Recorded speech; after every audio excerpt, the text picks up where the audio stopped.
Good morning everyone. आज हम लोग देखेंगे चार्टर एक्ट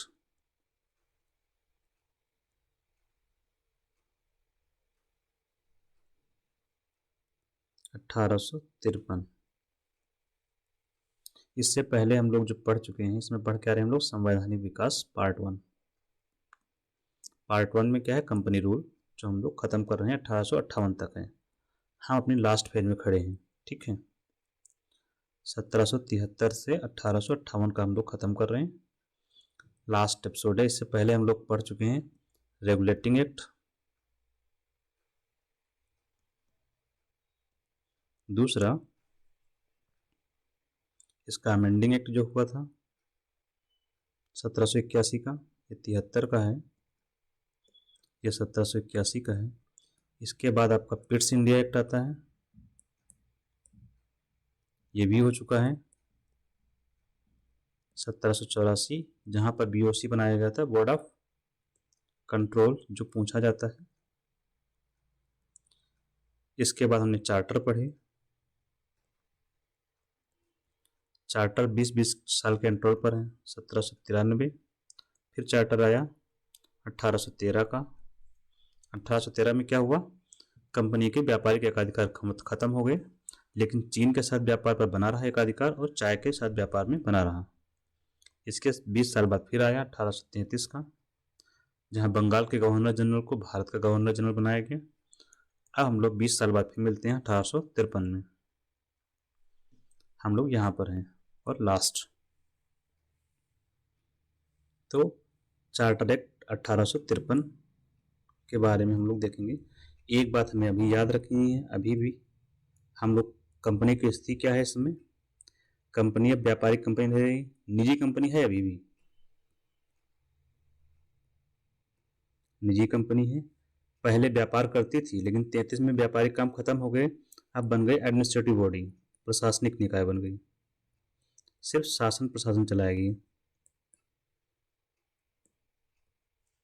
33 में, क्योंकि इसके व्यापारिक एकाधिकार, व्यापार का काम खत्म कर दिया गया, सिर्फ एडमिनिस्ट्रेटिव बॉडी बना दिया गया इसको,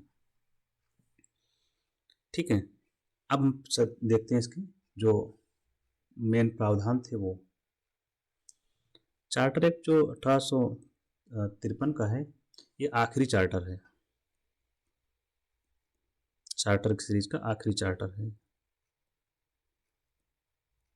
पहली बात तो ये। दूसरा,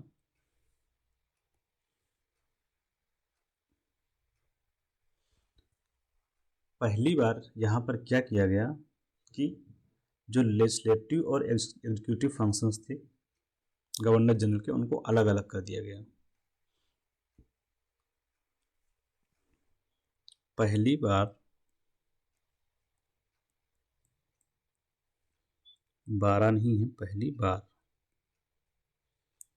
विधायी मतलब कानून बनाने का काम और विधायी कार्य एंड कार्यपालिकाई कार्य,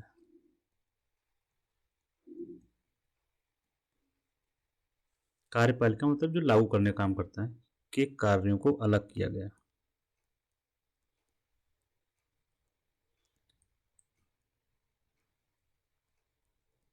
कैसे अलग किया गया, तो अभी कार्यपालिका काम जिसको हम लोग बोलते थे एग्जीक्यूटिव काउंसिल, वही कर रही थी, कानून भी वही बना रही थी और लागू भी वही कर रही थी। इस चार्टर में ऐसा किया गया कि दोनों के काम को अलग अलग कर दिया गया। तो विधायी कार्य के लिए 6 नए सदस्य जोड़े गए, ठीक है, 6 नए सदस्य, जिन्हें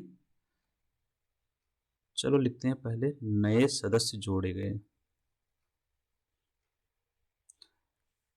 कार्यपालिका वही एग्जीक्यूटिव काउंसिल जो आपकी चल रही है, जिसमें 4 सदस्य हैं, एग्जीक्यूटिव काउंसिल 4 मेंबर चल रहे हैं, 6 नए सदस्य जोड़े गए। इनके नाम क्या थे, लेजिस्लेटिव काउंसलर, ये क्या थे, लेजिस्लेटिव काउंसलर थे।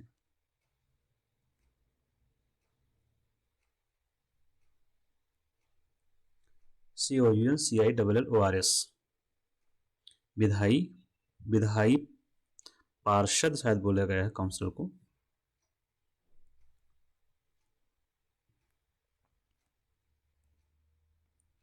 ठीक है, पार्षद जो विधान का काम कर रहे थे। ठीक है, तो ये अलग से जो 6 नए सदस्य जोड़े गए, ये सलाह देंगे किसको? गवर्नर जनरल को सलाह देने के लिए जोड़े गए थे। Governor general of India, Bharat का, को विधायी मामलों में सलाह।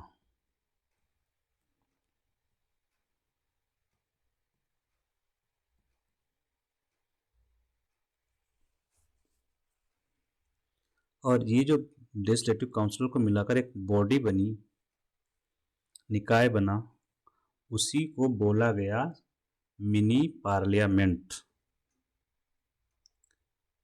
इसको लेजिस्लेटिव विंग भी कह सकते हैं, लेजिस्लेटिव विंग। ऐसा विंग का मतलब होता है एक दो विंग थी, जैसे कार्यपालिका एक विंग बोलते हैं, दूसरा लेजिस्लेटिव विंग हो गया।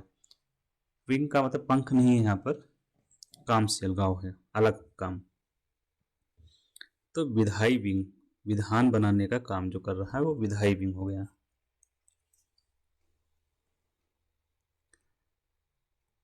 तो ये लोग कानून बनाने का काम करेंगे। गवर्नर जनरल का एक विंग ये हो गया, दूसरा एग्जीक्यूटिव काउंसिल है। इसी लेजिस्लेटिव विंग में जो 6 सदस्य शामिल हैं, इसको मिनी पार्लियामेंट कहा गया। क्या कहा गया?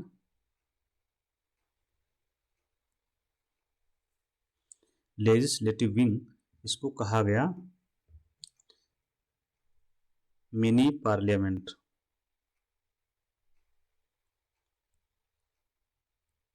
मिनी पार्लियामेंट हिंदी में संसद, मिनी संसद। ये मिनी संसद की तरह काम करेगी। अब संसद का क्या काम होता है? कानून बनाना। तो 6 ही लोग थे, इसलिए छोटी संसद हो गई, मिनी संसद की तरह काम करेगी। संसद कहाँ है? ब्रिटेन में है उस समय। तो उसी की प्रोसीजर पर कानून बनाने का सब प्रोसीजर वही अपनाया इसने। सेम प्रोसीजर मिनी संसद ने अपनाया कानून बनाने के लिए। ठीक, इसी लेजिस्लेटिव विंग को जब हम लोग आगे पढ़ेंगे तो सेंट्रल लेजिस्लेटिव काउंसिल कहा गया। इंडियन या सेंट्रल लेजिस्लेटिव काउंसिल।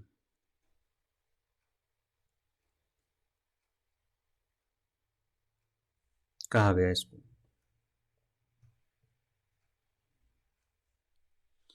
अब देखिए यहाँ पर अलग से लेजिस्लेटिव विंग बन गया, उसको कहा गया सेंट्रल लेजिस्लेटिव काउंसिल या इंडियन लेजिस्लेटिव काउंसिल, जो कि मिनी संसद की तरह काम कर रही है। काम क्या है? कानून बनाना। इससे पहले हमने कानून बनाने के बारे में पढ़ा? नहीं पढ़ा। तो पहली बार कानून बनाना, कानून बनाने को एक अलग कार्य के रूप में देखा गया। कानून बनाने को विशेष कार्य समझा गया कि इसके लिए अलग से मशीनरी चाहिए, लोग चाहिए, उसके प्रोसीजर को अपनाया गया। तो ये सब चीज़ें हुई। अब आपको अगला पॉइंट जो इसका है, एक हम लोग ओपन कंपटीशन के बारे में पढ़ चुके हैं। क्यों? क्योंकि ये एडमिनिस्ट्रेटिव बॉडी बन चुकी है। कब? 1833 में। भारत का गवर्नर जनरल आ चुका है, विलियम बेंटिक। प्रशासन के लिए सिविल सेवक चाहिए। सिविल सेवकों की भर्ती कैसे हुई, ये मुद्दा केंद्र में है। पिछली बार ओपन कंपटीशन की बात हुई थी, लेकिन कोर्ट ऑफ डायरेक्टर्स ने क्या किया था? मना कर दिया था 1833 वाले चार्टर में। लेकिन अब ओपन कंपटीशन फॉर सिविल सेवक, सिविल सर्वेंट, चयन, भर्ती और नियुक्ति, ये ओपन कर दिया गया। ओपन फॉर इंडियंस, और इसके लिए एक कमेटी बनाई गई कि सिविल सेवकों के लिए ओपन कंपटीशन करवाया जाए। उसका कमेटी का चेयरमैन बनाया गया किसको, आप चिर परिचित होंगे मैकाले से, क्योंकि मैकाले ने भारत के बारे में बोला था कि भारत में जितना भी ज्ञान है, जितनी पुस्तकें हैं, उसके बराबर का ज्ञान यूरोप में जानते हो कितना है, एक अलमारी की एक शेल्फ में जो रखी हुई पुस्तकें हैं। इस तरह से इसने कंपैरिजन किया था भारतीय ज्ञान का। ठीक है, तो बहुत ही तुच्छ समझ रहा था ये मैकाले भारत को, ज्ञान को, भारत के ज्ञान को। तो पहली बार कानून बनाने को विशेष कार्य माना गया और समझा गया। ये हो गया। ओपन कंपटीशन के लिए ओपन किया गया। पिछली बार विरोध हुआ था। फॉर द फर्स्ट टाइम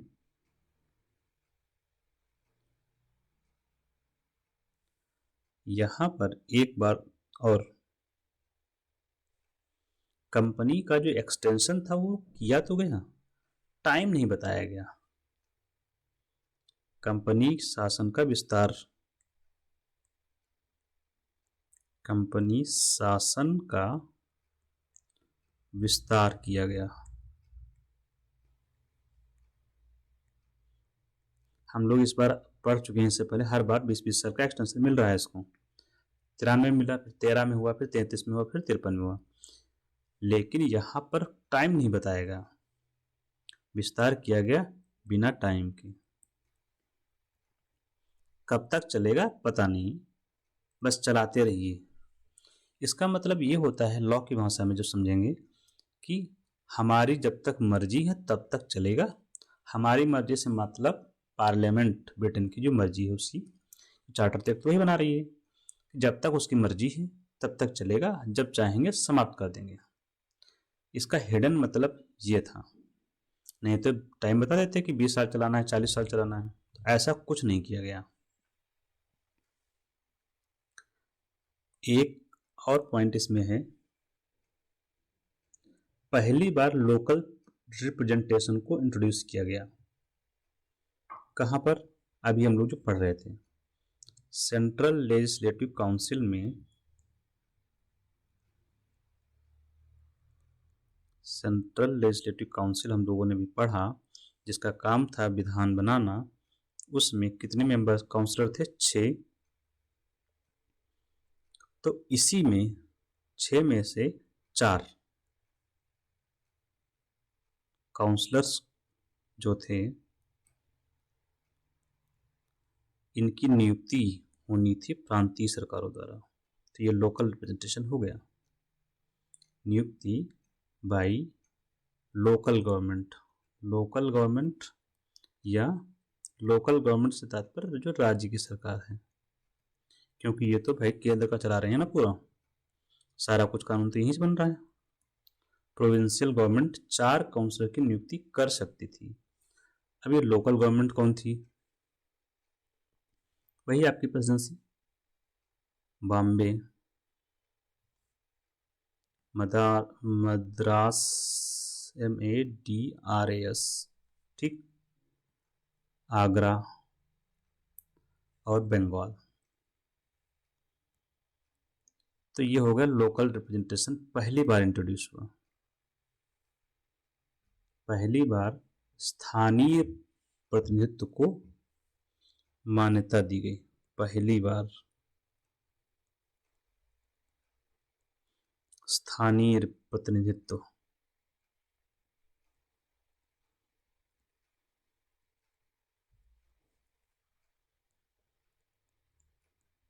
कि लोकल के लोग भी रहें। तो इसी के साथ हम चार्टर एक्ट खत्म करते हैं और 1853 का, इससे काफ़ी क्वेश्चंस आते हैं, आप लोग ध्यान से करेंगे समझ में आ जाएगा। यहाँ तक कंपनी एडमिनिस्ट्रेटिव बॉडी बन चुकी है, व्यापारिक काम खत्म हो चुके हैं 33 में ही। अब इस समय जो चल रहा है, भारत का गवर्नर जनरल चल रहा है पद पर, जो केंद्र में है, और राज्यों में गवर्नर्स, जो भी प्रांतीय शासन बैठे हैं गवर्नर्स होंगे। वहाँ पर शासन कैसे चलना है वो अपना देख रहे हैं, लेकिन केंद्र पर ये है, ये सबको गाइड कर रहा है, डायरेक्शंस दे रहे हैं। इसी बीच 1857 का विद्रोह होता है और 1857 के विद्रोह से ब्रिटेन की सरकार हिलती है और कंपनी का शासन छीन लेती है। कंपनी शासन छीन लेती है या यूं कहें कंपनी का शासन खत्म कर देती है और ब्रिटिश क्राउन का शासन लागू हो जाता है। ब्रिटिश क्राउन शासन का मतलब होता है ब्रिटेन का शासन, ब्रिटिश पार्लियामेंट का शासन, ठीक है, क्योंकि वहाँ क्राउन ही हेड है इसलिए उसका नाम चलता है। तो थैंक यू।